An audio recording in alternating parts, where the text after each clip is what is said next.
Κυρίες και κύριοι, καλώς ορίσατε στα νέα της εβδομάδας. Είμαι ο Βαγγέλης Μουλαράς και πάμε να ξεκινήσουμε από την είδηση των ημερών. Τα ιδιωτικά πανεπιστήμια. Ώρα 0, κυρίες και κύριοι, για την ίδρυση μη κρατικών πανεπιστημίων και στην Ελλάδα. Πρόκειται για κάτι που η κυβέρνηση επιδιώκει εδώ και πάρα πολύ καιρό. Είναι μάλιστα κάτι που είχε προαναγγείλει ο Πρωθυπουργός στη Βουλή πριν από ένα μήνα. Έχει έρθει η ώρα να κάνουμε και μία άλλη μεγάλη μεταρρύθμιση, να εισάγουμε επιτέλους και στην Ελλάδα τη λειτουργία μη κρατικών ανώτατων ιδρυμάτων. Επιτέλους και στην Ελλάδα, επιτέλους. Περνάμε σε μια νέα εποχή, όπως ο Λιούις Χάμιλτον που υπέγραψε με τη Φεράρι. Μην αγχωθείτε, και τα δύο αφορούν το 2025. Βέβαια, σε ό,τι αφορά τα ιδιωτικά πανεπιστήμια, υπάρχουν ήδη αντιδράσεις. Πάρα πολλές σχολές τελούν υποκατάληψη με τους φοιτητές να διαμαρτύρονται. Η κυβέρνηση όμως συνεχίζει ακάθεκτη και αναπτύσσει τη συλλογιστική της. Ας εξετάσουμε λοιπόν το πρώτο επιχείρημα της κυβέρνησης. Μόνο στην Ελλάδα δεν υπάρχουν ιδιωτικά πανεπιστήμια. Για να πάψουμε επιτέλους να έχουμε αυτήν την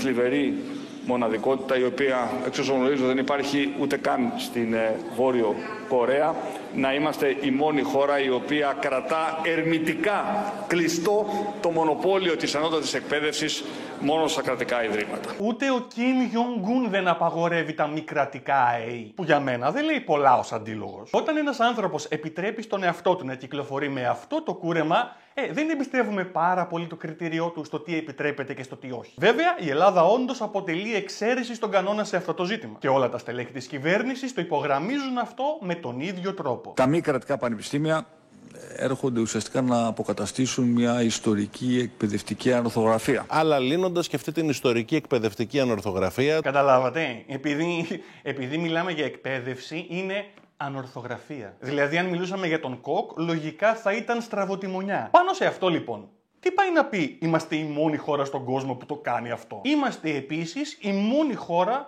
που πίνει φρέντο εσπρέσο. Ποιο το θέμα? Αυτό σημαίνει ότι ξέρουν καλύτερα όλες οι άλλες χώρες που δεν το κάνουν αυτό? Όχι. Πήγα Ιταλία, ήπια τα εσπρεσάκια μου και τους έβριζα. Τους έλεγα, άμα σε αυτό βάλετε πάγο θα είναι πολύ καλύτερο. Βλάκες, ευλάκες. Το είπα. Με άκουσαν? Όχι. Μάλλον επειδή το είπα στα ελληνικά, αλλά και πάλι. Το ότι κάτι γίνεται μόνο στη χώρα μας δεν το κάνει από μόνο του κακό. Εκτός κι αν εσείς πίνετε μόνο ελληνικό, που όλος ο πλανήτης τον λέει τουρκικό. Α, τι έγινε? Σε αυτό έχει όντως άδικο ολόκληρη η Φίλιος? Ενδιαφέρον! Ας εξετάσουμε λοιπόν πώς έχει προκύψει αυτή η μοναδικότητα. Ναι, έχουμε μόνο κρατικά πανεπιστήμια, κυρίως γιατί αυτό ορίζει το Σύνταγμα. Το άρθρο 16 του Συντάγματος απαγορεύει την ίδρυση ιδιωτικών πανεπιστημίων και δεν μπορείτε να το υπερβείτε. Η κυβέρνηση άκουσε τη Ζωήτσα να το λέει αυτό και απάντησε τι είπατε? Δεν μπορούμε να το υπερβούμε αυτό? Μια χαρά μπορούμε. Το άρθρο 16 βλέπετε στέκεται εμπόδιο στα σχέδια της κυβέρνησης και το ίδιο έχει συμβεί με κάθε κυβέρνηση που αποτόλμησε να κάνει το ίδιο. Αλλά η τωρινή Νέα Δημοκρατία έχει μια διαφορετική προσέγγιση πάνω σε αυτό το ζήτημα. Το σχέδιο νόμου δεν συμφωνεί με το Σύνταγμα, τόσο το χειρότερο για το Σύνταγμα. Ο Κυριάκος Μητσοτάκης και η συναυτό έπρεπε να βρουν έναν τρόπο για να ξεπεράσουν αυτόν τον σκόπελο. Και τον βρήκαν. Πράσινο φως για τη λειτουργία μη κρατικών, μη κερδοσκοπικών πανεπιστημίων άναψε το Υπουργικό Συμβούλιο με τον Κυριάκο Πιαρακάκη να παρουσιάζει τις ρυθμίσεις για την ίδρυσή τους με το bypass των διακρατικών συμφωνιών. Bypass διακρατικών συμφωνιών. Τι σημαίνει αυτό τώρα? Λοιπόν, δεν θέλω να σας κουράσω με τις λεπτομέρειες, θέλω να σας εντυπωσιάσω με τις λεπτομέρειες. Η κυβέρνηση λοιπόν επικαλείται την τελολογική ερμηνεία του Συντάγματος. Αυτό απαιτεί και το ενωσιακό δίκαιο, αλλά και μια τελολογική ερμηνεία του άρθρου 16. Τώρα, τι σημαίνει αυτό? Ετοιμαστείτε να εντυπωσιαστείτε. Υπάρχουν μεταπτυχιακά σε δημόσια πανεπιστήμια που έχουν δίδακτρα. Οπότε το Σύνταγμα επιτρέπει το να υπάρχουν δίδακτρα. Επίσης, το Σύνταγμα απαγορεύει την ίδρυση μη κρατικών πανεπιστημίων. Αν το πανεπιστήμιο έχει ιδρυθεί στο εξωτερικό και φέρει εδώ ένα παράρτημά του, τότε δεν υπάρχει θέμα. Αυτό είναι το νομικό τερτύπι που λύνει τα χέρια της κυβέρνησης. Δεν ιδρύεται πανεπιστήμιο, έρχεται σχολή που έχει ήδη ιδρυθεί. Και όλο αυτό το επιχείρημα καταλήγει στο ενωσιακό δίκαιο. Αποτελεί ευρωπαϊκή επιταγή να αναγνωρίζονται όλοι οι τίτλοι σπουδών από κάθε κράτος μέλος σε κάθε κράτος μέλος. Βέβαια, η Ευρωπαϊκή Ένωση ήταν και αυτή που επέμενε για το χρηματιστήριο ενέργειας. Να σας ρωτήσω, Το ηλεκτρικό ρεύμα το πληρώνετε πιο φθηνά τελευταία? Το νομικό επιχείρημα λοιπόν δεν είναι και τόσο στέρεο, είναι μάλλον σαθρό. Είναι λιγότερο ουρανοξύστη στην Ιαπωνία και περισσότερο κάστρο στην άμμο. Ας περάσουμε όμως στην ουσία του ζητήματος. Και γιατί να μην υπάρχουν ιδιωτικά πανεπιστήμια? Γιατί να μην έρθει στην Ελλαδίτσα μας το MIT και το Harvard? Καταρχάς, να πούμε ότι ιδιωτικά πανεπιστήμια που να είναι top στον τομέα τους βρίσκονται μόνο στη ΣΥΠΑ. Και στην Αμερική τα ετήσια δίδακτρα είναι 60-70 χιλιάρικα. Για να φοιτήσεις εκεί, αν δεν τα έχεις, παίρνεις δάνειο. Δηλαδή, παίρνεις πτυχίο και την επόμενη μέρα χρωστάς 200 χιλιάρικα minimum. Στο πάρτι αποφοίτησης με την Τίβενο, πετάς το καπέλο στον αέρα και μετά το πιάνεις, το κρατάς ανάποδα και λες ό,τι έχετε ευχαρίστηση. Η τριτοβάθμια εκπαίδευση στην Αμερική είναι μια ιδιάζουσα περίπτωση. Είναι σαν το MBA. Δεν μπορείς να το αναπαράξεις στην Ευρώπη. Είναι θέμα κουλτούρας, είναι θέμα χρημάτων, αλλά κυρίως είναι θέμα προσέγγισης. Το μπάσκετ στην Αμερική δεν είναι ακόμα ένα άθλημα. Είναι προϊόν. Μιλάμε για άλλα μεγέθη. Τα καλά εισιτήρια, δηλαδή τα courtside seats, κοστίζουν όσο ένα εξάμηνο στο Yale. Και όπως δεν υπάρχει περίπτωση να έρθει ο LeBron James στον Κολοσσορόδου, έτσι δεν υπάρχει περίπτωση να έρθει το Yale στην Κομοτηνή. Δηλαδή και να έρθουν, που δεν πρόκειται, και να ανοίξουν παράρτημα, δεν θα είναι το ίδιο. Θα εκχωρούν το brand name, αλλά όχι το know-how, ούτε τις εγκαταστάσεις. Θα είναι σαν να ανοίγει η Μπαρτσελώνα Ακαδημίες στον Εύωσμο. Πιστεύετε ειλικρινά ότι το επόμενο αστέρι της Μασία θα καβαλάει GLX? Και πώς απέκτησες τόση έκρηξη στο πρώτο βήμα?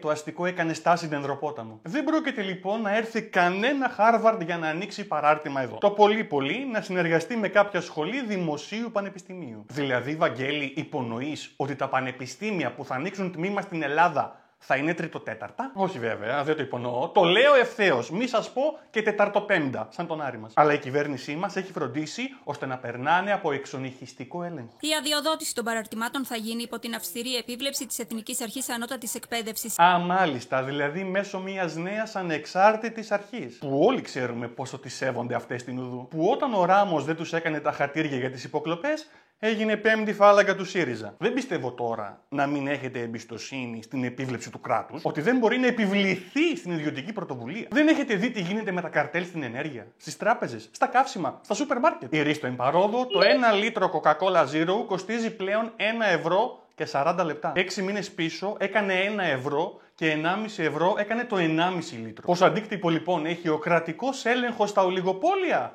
Όση ζάχαρη έχει και η αγαπημένη μου Coca-Cola Zero. Τώρα, αυτό μπορεί να έχει κλονίσει την εμπιστοσύνη σας στην κυβέρνηση. Φοβάστε ότι η τριτοβάθμια θα καταλήξει ξέφραγο αμπέλι με ιδιωτικά πανεπιστήμια ιδιωτικής ετικέτας. Και αυτό συμβαίνει γιατί δεν ξέρετε ακόμα ποια θα είναι τα κριτήρια για τη λειτουργία τους. Τα οποία πρόκειται να μάθουμε ευθύς αμέσως από τον Κυριάκο Πιερακάκη.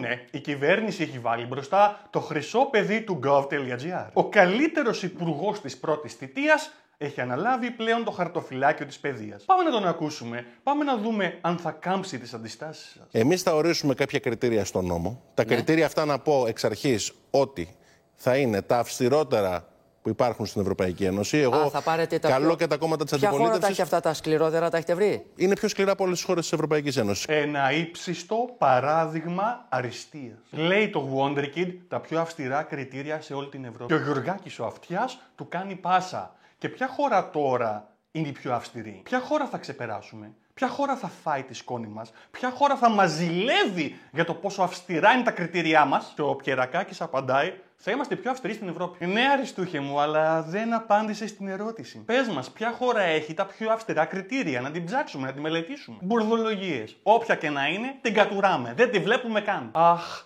Αυτή την έμφαση στη λεπτομέρεια θα μας φέρετε στην Ελλάδα? Με τόση σχολαστικότητα θα ελέγξετε τα επίδοξα κολέγια? Ηρεμήσαμε. Μετά από 3 λεπτά βέβαια, ο Υπουργός μοιράστηκε μαζί μας ένα από αυτά τα κριτήρια. Μίνιμουμ 3 σχολές. Ένας δεύτερος είναι ότι δεν θα εξετάσουμε αίτηση αν δεν έχουμε μίνιμουμ 30 καθηγητές με διδακτορικά. Σιγά το δύσκολο, σαν καραμέλες τα δίνουνε. Διδακτορικό κάνει ακόμα και ο κολλητός μου που τον έχω δει να πίνει μπύρα με το καλαμάκι από τη μύτη. Δεν έπινε μπύρα, την εισέπνεε. Και αυτός ο άνθρωπος κάνει διδακτορικό με υποτροφία. Από την Α. Όχι. Απλά ξέρω ότι βλέπει την εκπομπή και είπα να τον πειράξω. Και η μικρή μου αδερφή κάνει διδακτορικό. Ξέρω πόσο δύσκολο είναι και απλά δίνω τα σπέκια μου και στους δύο. Βέβαια, δεν χρειάζεται να κάνει κάποιος διατριβή για να δει ποια είναι η πρόθεση της κυβέρνησης. Έχει υποθεί ανοιχτά άλλωστε Ακολουθούμε το παράδειγμα της Κύπρου. Στην Κύπρο σπουδάζουν περίπου 18.000 Έλληνες φοιτητές και στόχος της πολιτείας είναι να προσελκύσει ξένους φοιτητές, αλλά και αν το επιθυμούν να επαναπατριστούν περισσότεροι από 40.000 Έλληνες φοιτητές που σπουδάζουν στο εξωτερικό. Θα έρχονται οι ξένοι και θα μας δίνουν τα μπικικίνια τους. Θα ανέβει το ΑΕΠ, θα αναπτυχθεί η οικονομία κι άλλο. Στο κάτω-κάτω, γιατί να μας τα παίρνουν αυτοί και να μην τους τα παίρνουμε εμείς. Όμως αυτό είναι ένα κατά βάση οικονομικό και όχι ακαδημαϊκό επιχείρημα. Το οποίο βέβαια έχει αρκετές επιπτώσεις στην ποιότητα των παρεχόμενων σπουδών. Αν ο σκοπός είναι να βγάλεις λεφτά, θες περισσότερους πελάτες.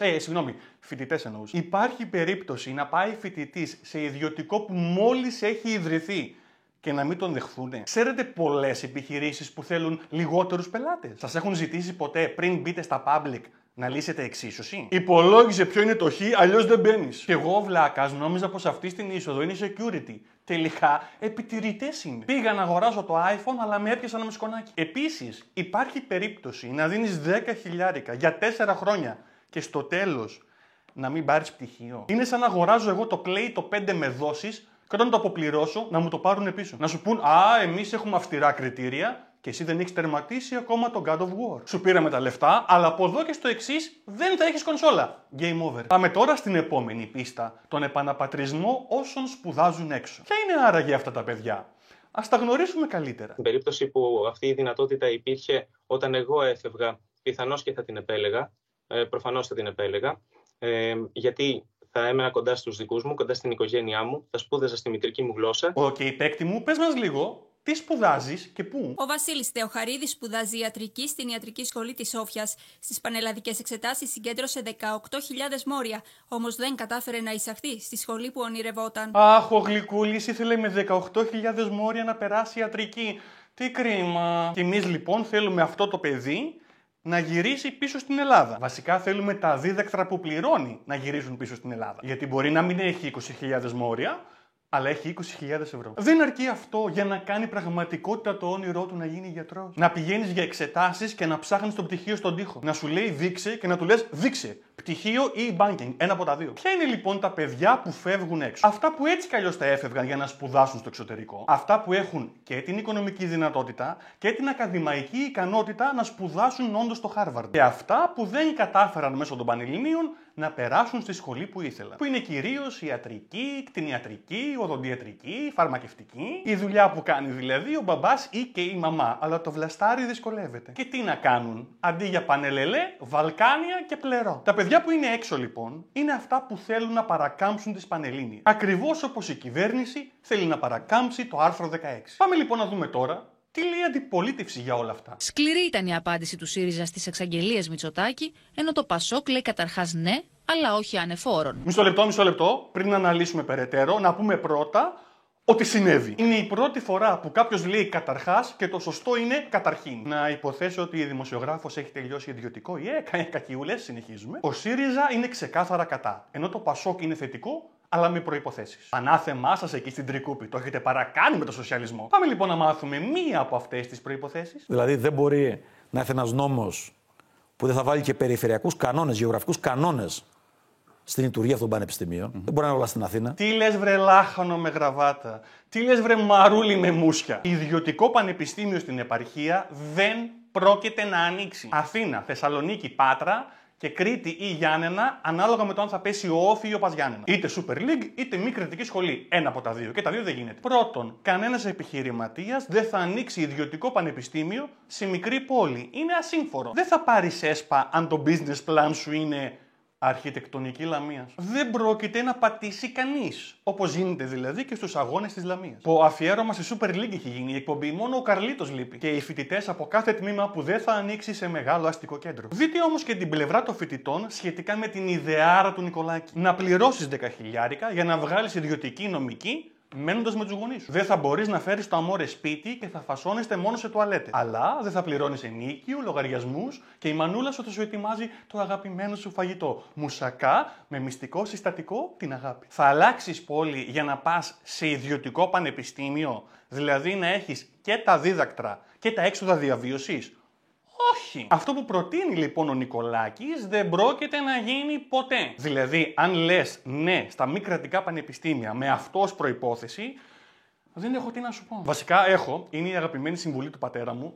Πριν μιλήσεις, καλό είναι να βουτάς τη γλώσσα στο μυαλό. Wow, δεν περίμενα να το πω ποτέ εγώ αυτό σε άλλον άνθρωπο, αλλά ο Νικολάκης το κέρδισε. Βέβαια, σε αυτό το σημείο μπορεί να γίνει και μια πιο σοβαρή συζήτηση. Είναι όντως πανάκριβο το να στείλεις το παιδί σου να σπουδάσει σε άλλη πόλη, ακόμα και χωρίς δίδακτρα. Αυτό όμως δεν σημαίνει πως η λύση είναι η ίδρυση ιδιωτικών πανεπιστημίων. Θα πρέπει να γίνει πιο εύκολη η μεταγραφή σε παρεμφερές τμήμα με βάση εισοδηματικά κριτήρια. Ας υποθέσουμε όμως ότι πολλοί θα επιλέξουν την ιδιωτική νομική στην Αθήνα από την δημόσια στην Κομοτηνή. Αυτό για την κυβέρνηση θα αυξήσει το ΑΕΠ και τα έσοδα του κράτους μέσω της φορολογίας. Στην Κομοτηνή όμως, που είναι φοιτητούπολη, θα επέλθει μαρασμός. Λιγότεροι φοιτητές, λιγότερα έσοδα στην τοπική κοινωνία και γενικότερα λιγότερη ζωή στην πόλη. Είμαστε σίγουροι ότι αυτά που κερδίζουμε από τη μία δεν τα χάνουμε από την άλλη? Είμαι σίγουρος ότι το Υπουργείο Παιδείας έχει κάνει τους υπολογισμούς του. Και ίσως έχει κάνει και έναν απόλυτα κοινικό υπολογισμό. Λιγότεροι φοιτητές στην Κομοτηνή σημαίνει μικρότερη χρηματοδότηση στις σχολές της. Κοινικός υπολογισμός, αλλά σαφώς μικρότερος προϋπολογισμός. Μέσα σε όλα αυτά, βέβαια, κανείς δεν υπολογίζει την γνώμη της ακαδημαϊκής κοινότητας. Τι λένε άραγε οι φοιτητές σχετικά με την προοπτική των ιδιωτικών ΑΕΗ? Πάμε να δούμε το αμερόληπτο ρεπορτάζ του πιο αμερόληπτου καναλιού στην ελληνική τηλεόραση,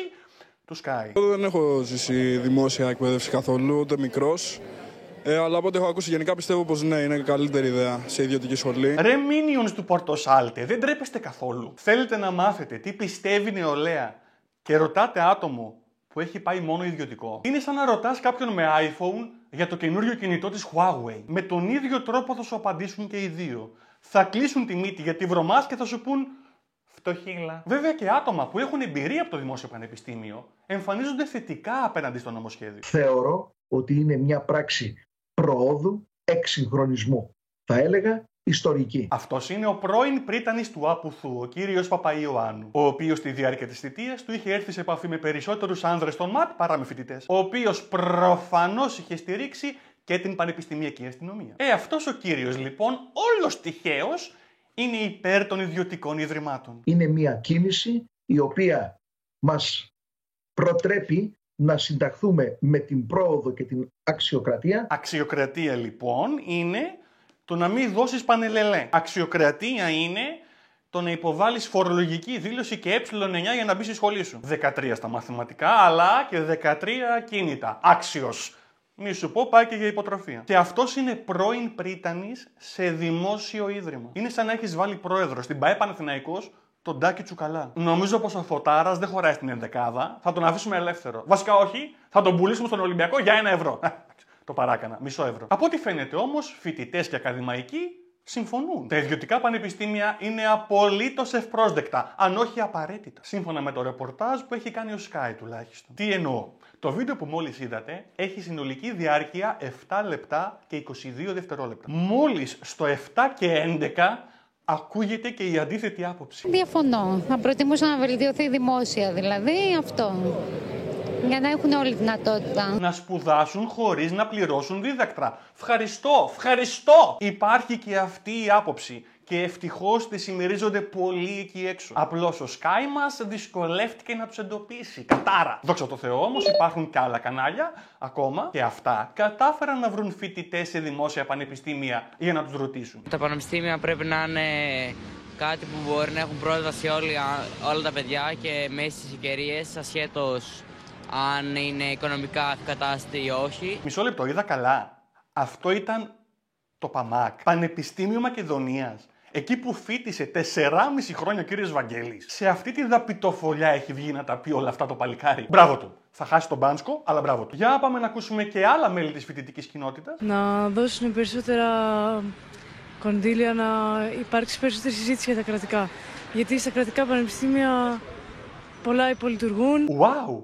Ο άμεσα ενδιαφερόμενος είναι και καλύτερα ενημερωμένος. Ποιος θα το περίμενε? Πάμε λοιπόν να μιλήσουμε λίγο για τα δημόσια πανεπιστήμια. Για τα οποία νοιάζονται όλοι μόνο όταν γίνονται καταλήψεις. Όταν δεν γίνονται καταλήψεις αλλά μαθήματα, δεν τους αφορούν στο παραμικρό. Τα κρατικά ιδρύματα λοιπόν δεινοπαθούν εδώ και χρόνια. Είναι ιδρύματα που εδώ και πολλά χρόνια υποχρηματοδοτούνται και υποστελεχώνονται. Ποια να είναι άραγε η στάση των καθηγητών που εργάζονται σε αυτά. Η πλειοψηφία της πανεπιστημιακής κοινότητας εμφανίζεται αρνητική στις πρόσφατες εξαγγελίες, ζητώντας την ενίσχυση των δημοσίων πανεπιστημίων, καθώς, όπως λένε, τα τελευταία 13 χρόνια η δημόσια ανώτατη εκπαίδευση έχασε περίπου το 15% συνολικά της κρατικής δημόσιας χρηματοδότησής της. 15% σε 13 χρόνια. Αλλά αυτό δεν σας νοιάζει και τόσο. Αλλά ίσως θα έπρεπε. Το Μετσόβιο εξέδωσε ανακοίνωση σχετικά με τη χρηματοδότησή του. Σε σχέση με το 2009, η κρατική επιχορήγηση είναι μειωμένη κατά 63%. Τα μέλη ΔΕΠ είναι λιγότερα κατά 36%. Και οι φοιτητές έχουν αυξηθεί κατά 20 ποσοστιαίες μονάδες. Λειτουργεί λοιπόν με το 1 τρίτο των χρημάτων και τα 2 τρίτα των καθηγητών που είχε πριν την κρίση. Η δημόσια εκπαίδευση, όπως και η υγεία, έχει συστηματικά απαξιωθεί. Και αυτό δεν είναι τυχαίο. Δεν είναι καθόλου τυχαίο. Υπάρχει σχέδιο. Η κυβέρνηση που φέρνει τα ιδιωτικά πανεπιστήμια είναι η κυβέρνηση που θεσμοθέτησε την ΕΒΕ. Ελάχιστη βάση εισαγωγής. Γιατί δεν γίνεται να μπαίνουν όλοι στο πανεπιστήμιο, ή μάλλον δεν γίνεται να μπαίνουν όλοι στο δημόσιο πανεπιστήμιο. Και για κάθε έτος που εφαρμόστηκε η ελάχιστη βάση εισαγωγής, οι εισακτέοι είναι 20.000 λιγότεροι. Λέτε μήπως αυτό να έγινε επίτηδες για να έχουν πελατεία οι ιδιωτικές σχολές? Ρητορική ερώτηση, αλλά έχω και ακόμα μία που δεν είναι τέτοια. Ποιος κερδίζει από την ίδρυση μη κρατικών πανεπιστημίων? Οι ιδιοκτήτες τους, γιατί θα τσεπώνουν τα δίδακτρα. Ναι, θα είναι μη κερδοσκοπικά ιδρύματα, αλλά θα το βγάζουν το κατητής τους. Και ποιος άλλος κερδίζει? Οι σχετικά εύπορες οικογένειες, γιατροί και δικηγόροι. Γιατί θα έχουν την οικονομική δυνατότητα να παρακάμψουν τις πανελλήνιες. Αν τα τέκνα τους δεν περάσουν στη σχολή που θέλουν, θα αγοράσουν πτυχίο από το ιδιωτικό. Και ποιοι είναι οι μεγάλοι χαμένοι? Όλοι οι υπόλοιποι. Τα παιδιά που θα δίνουν πανελλήνιες και θα τα καταφέρνουν. Θα καταφέρνουν να περάσουν με την αξία τους στο πανεπιστήμιο. Το δημόσιο πανεπιστήμιο, που συνεχώς υποβαθμίζεται με ευθύνη του ίδιου του κράτους. Και αυτά τα παιδιά, στο τέλος των σπουδών τους, θα κρατάνε στα χέρια τους ένα πτυχίο. Ένα πτυχίο ισότιμο με αυτό που αγοράστηκε από την ιδιωτική σχολή. Λοιπόν, μαντέψτε, οι φοιτητές στα δημόσια πανεπιστήμια δεν τρελαίνονται με αυτή την ιδέα. Δεν τους πολυψήνει αυτή η φασούλα και γι' αυτό διαμαρτύρονται. Γι' αυτό κάνουν καταλήψεις. Γιατί νιώθουν πως αδικούνται και διεκδικούν το δίκιο τους. Γι' αυτό ρισκάρουν να χάσουν την εξεταστική τους. Και λιδωρούνται γι' αυτό. Εγώ, ως απόφοιτος δημοσίου πανεπιστημίου, τους καταλαβαίνω απόλυτα. Και όχι μόνο απόφοιτος, ο κύριος Βαγγέλης υπήρξε αριστούχος. Πρώτος στο λύκειό του, πρώτος στη σχολή του, με μερικές κρατικές υποτροφίες στην τσέπη. Και το μόνο που έχω να πω είναι ότι αυτά τα παιδιά πράττουν ορθά. Όχι απλώς πράττουν ορθά. Ως πρώην αριστούχος θα πω ότι αυτά τα παιδιά πράττουν άριστα. Αυτά ήταν τα νέα της εβδομάδας. Ήμουν ο Βαγγέλης Μουλαράς. Τα λέμε ξανά σε 7 μέρες.